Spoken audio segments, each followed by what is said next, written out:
বড় ভিডিও নিয়ে এসেছি আর আজকের ভিডিওটা রান্না দিয়ে করব। আজকে নিরামিষ সোয়াবিন কারি বানাবো একটু অন্যরকম করে। তো আমি ইউটিউবে দেখেছি একটা ভিডিও থেকে, বাট কতটা করতে পারবো জানি না, বাট অল্পই আমি করব, মানে যেটুকু দরকার আর কি। তো সবার ফার্স্টে যেটা দরকার লাগবে, বেসন লাগবে আর টক দই লাগবে। যদি ঘরে না থাকে তাহলে কিনে আনতে হবে। তো আমি কিনে এনেছিলাম, আর বাকি কিছু আর লাগবে না, বাকি সব ঘরোয়া জিনিস সব ঘরেই থাকবে। তো আমি ফার্স্টে এখন লঙ্কা বেটে নেবো, অনেকগুলো মানে লঙ্কা নিয়েছি, লঙ্কাগুলো বেটে নেবো। আর দইটা আমি ফাটিয়ে রেখেছিলাম, দইটা ফাটিয়ে রেখেছি। তারপরে লঙ্কাটা বাটার পর সব কিছু স্টার্ট করবো। তো এখন লঙ্কা যেটা ওটা বেটে নিচ্ছি।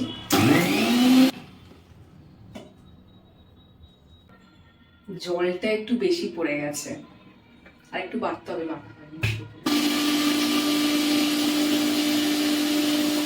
জলটা একটু বেশি হওয়া যাওয়ার কারণে বাটা কমপ্লিট হয়ে গেছে। একটা বাটির মধ্যে ঢেলে নিচ্ছি। খুবই জল জল টাইপের একটু হয়ে গেছে, জলটা একটু কম দিতে হতো। আর এই যে ফ্যাটানো দই, আমি ফেটিয়ে নিয়েছি অলরেডি, পুরো ফ্যাটানো হয়ে গেছে। তো সোয়াবিনগুলো আগে থেকেই সেদ্ধ করা ছিল, আর সোয়াবিনগুলো খুব বড় বড় আর খুব নরমও। সেদ্ধ করার পর এটাকে আমি একটু ভেজে নেব, ভেজে নিয়ে একটু লাল লাল করে ভেজে তারপরে বাকি সব স্টার্ট করব। যে বাটির মধ্যে দইটা ফাটিয়েছিলাম সেই বাটিটার মধ্যেই বেসনটা দিয়ে জিনিসটা ম্যারিনেট করবো। ভাত খুব বেশি, তো পরিমাণটা একটু ফার্স্টে কম দিয়েই করবো। একটু দিয়ে দেবো বেশি, তো দইটাও একটু দিয়ে দিচ্ছি। তোমার ম্যারিনেট করা হয়ে গেছে। এবার এই দুটোকে চাপা দিয়ে জাস্ট রেখে দেবো 15 মিনিটের জন্য। মানে লঙ্কার বাটাটাকে চাপা দিয়ে রাখবো না, জাস্ট এটাকে রাখবো, তাই এটা করে রেখে দিচ্ছি। ততক্ষণে আমি ভেজে নিই ওই সোয়াবিনগুলো, ব্যাস। তো সোয়াবিনগুলো ভাজার আগে আগে সোয়াবিন থেকে জলগুলোকে বের করে নেবো ভালোভাবে। এবার গ্যাসটা জ্বালিয়ে নিচ্ছি, সোয়াবিনগুলো ভেজে নেবো। আমার কড়াইটা এখন মানে শুকিয়ে গেছে, জলটা একটু গরম হয়ে গেছে। আমি এবার সর্ষের তেল দিয়ে দেবো।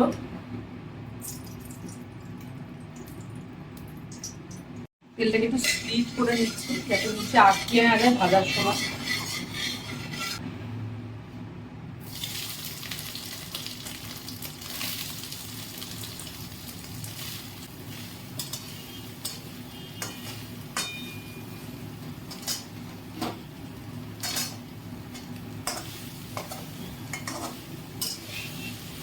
কম আছে হোক, কিছু কিছু সোয়াবিন একটু লাল লাল হয়ে গেছে দেখতে, আর একটুখানি ভাজলেই হয়ে যাবে। এটা কম আছেই ভাজবো, কারণ বেশি আছে ভাজলে আবার পুড়ে পুড়ে যাওয়ার চান্সটা থাকবে, তাই একটু কম আছে এটাকে ভেজে নিচ্ছি। তোমার সোয়াবিন ভাজাটা এবার হয়ে গেছে, এবার আস্তে আস্তে করে এটাকে তুলে নেবো সব।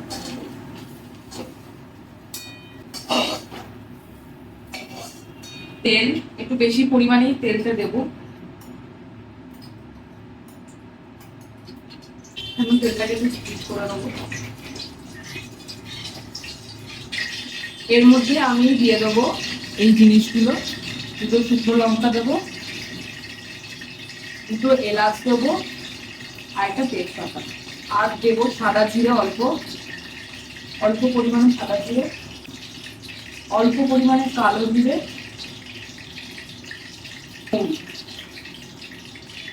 মরিও অল্প করে। এবার এটাকে নাড়বো হালকা করে। এটার উপর এবার দিয়ে দেবো আমি লঙ্কা বাটাটা আর একটু আদা বাটা। এটার মধ্যে ভালো করে নাড়বো যতক্ষণ এটা তেলটা একটু ছেড়ে ছেড়ে আসবে, ততক্ষণ এটা নাড়বো আর একটু থাকবে। এবার এটা সাইড থেকে তেল ছাড়া স্টার্ট হয়ে গেছে, তো আমি এই ম্যাগনেটটা দিয়ে দেবো, যেটা আমি করেছিলাম। ঠিক একটা কমিয়ে নিই।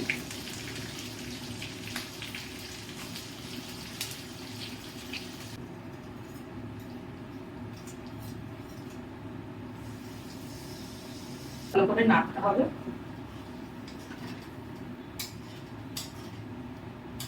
যতক্ষণ না তেলটা ছাড়ছে ততক্ষণ একটু ওয়েট করতে হবে।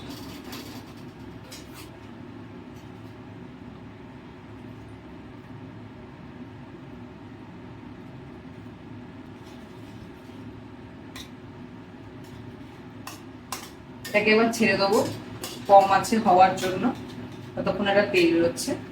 মশলাটা অলরেডি ফোটা স্টার্ট হয়ে গেছে, এরকম করে ফুটবে আর একটুখানি রাখলে সাইড থেকে তেল বেরিয়ে আসবে। তো অলরেডি বেরিয়ে এসছে তেল, আর একটুখানি এটাকে ফুটতে দেবো যাতে এটার গন্ধটা চলে যায়। তো মশলাটা চারদিক থেকে তেল ছাড়া স্টার্ট হয়ে গেছে, সব দিক থেকেই তেলটা ছেড়ে দিয়েছে। তো আমি এবার এই সোয়াবিনটা এটার মধ্যে দিয়ে দেবো, জল দিয়ে বসিয়ে দেবো এবারে।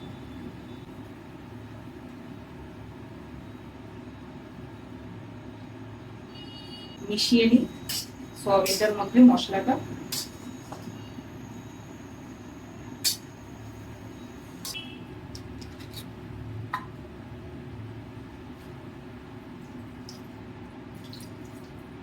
বেশি জল দেব না, কারণ একদম খুব পাতলা ঝোলও করবো না, আবার খুব একটা গ্রেভিও করবো না, তো মিডিয়াম বাড়িয়ে দেবো।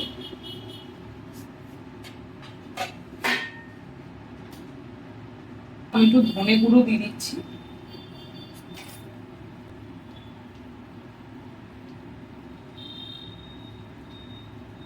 পরিমাণ মতো নুন আর চিনি দিয়ে দেবো একটু, আর একটু লঙ্কা গুঁড়ো দেবো।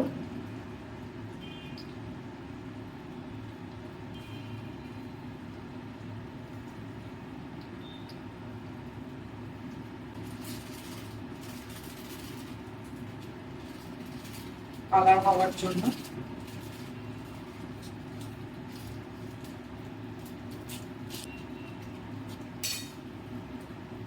সবকিছু দেওয়ার পর আমি আবার চাপা দিয়ে দিচ্ছি 5 মিনিটের জন্য। এখানে 5 মিনিট পর খুলেছি জিনিসটাকে, আর একটু নুন আর একটু চিনি দিয়েছি, আর একটু কাশ্মীরি লাল মির্চ দিয়েছি রং হওয়ার জন্য। আমি মাকে টেস্ট করতে নিয়ে এসেছি, গরম আছে, আস্তে করে খেয়ে বলো। তা আবার কি, দুপুরে খাবে তো, বেশি দিলেও বলবে দুপুরে খাবো। কেমন হয়েছে? ভালো হয়েছে খেতে। টেস্ট হয়েছে? আর সোয়াবিনটা খেয়ে দেখো নুন টুন ঢুকেছে কিনা। কেমন হয়েছে?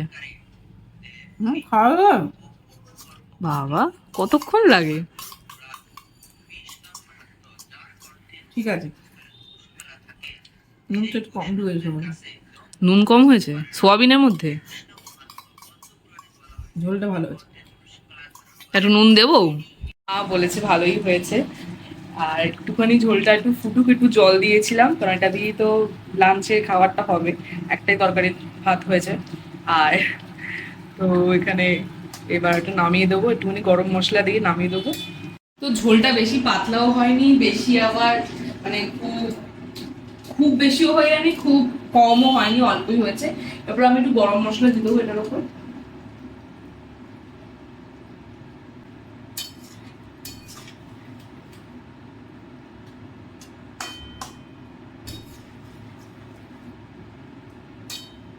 তো আমি এই পাত্রটার মধ্যে এবার এটা ঢেলে নেবো।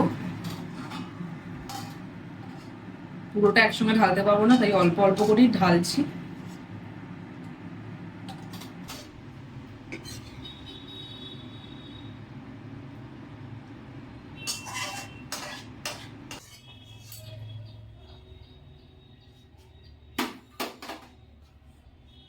এবার এটার উপর দুটো লঙ্কা দিয়ে, সরি,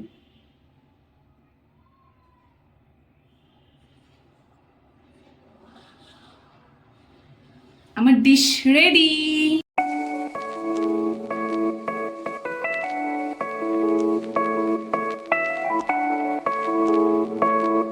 রান্নার পাট শেষ হয়ে গেছে, এবার এগুলো আমাকে মাজতে হবে, সব গ্যাস ফ্যাস সব পরিষ্কার করতে হবে এখন আমাকে।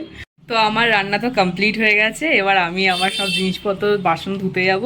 তো ভিডিওটা ভালো লাগলে অবশ্যই একটা লাইক করো, সাবস্ক্রাইব করে দিও আর শেয়ার করে দিও সবার সাথে। আর রান্না করতে খুব ভালোবাসে। আর আজকে রান্নাটা কেমন লাগলো কমেন্টে জানিও।